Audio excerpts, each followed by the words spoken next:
கண்ணன், நேற்று என் கச்சேரிக்கு வருவீங்கன்னு ரொம்ப எதிர்பார்த்தேன் சார்.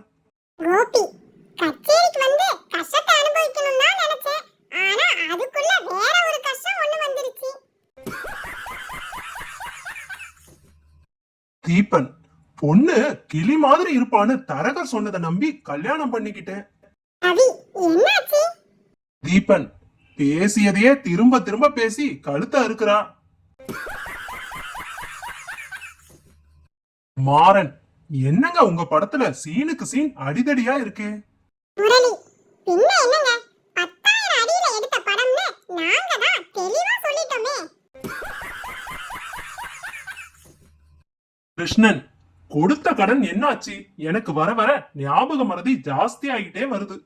ரவி, அப்ப இன்னும் கொஞ்ச நாள் பொறுங்களேன். கிருஷ்ணன், எவ்வளவு நாள் சார்? ரவி, உங்களுக்கு முழுசா மறதி ஏற்படுற வரைக்கும். ஆதேஷ், எதுக்கு நின்னுக்கிட்டே சாப்பிடுறீங்க? கணேஷ், பொண்டாட்டி சம்பாத்தியத்துல உட்கார்ந்து சாப்பிடுறான்னு மத்தவங்க கேலி பண்ணக்கூடாதுல்ல, அதான். பிரவீன், என் மனைவி என் மேல கோபம்னா சமைக்கவே மாட்டா. கவின், என் மனைவி என் மேல கோபம்னா சமைச்சே போடுவா.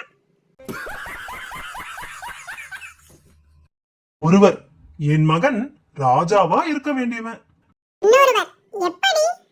ஒருவர், முதல்ல அவனுக்கு ராஜான்னு தான் பேரு வச்சேன், அப்புறம் தான் மாத்திட்டேன். ராமு, நிலம் எங்க மாமனார் வாங்கி தந்தது. வீடு கட்டுற செலவும் பொண்டாட்டி ஆபீஸ்ல லோன் போட்டு வாங்கியது.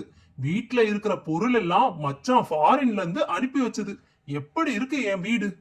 சோமு,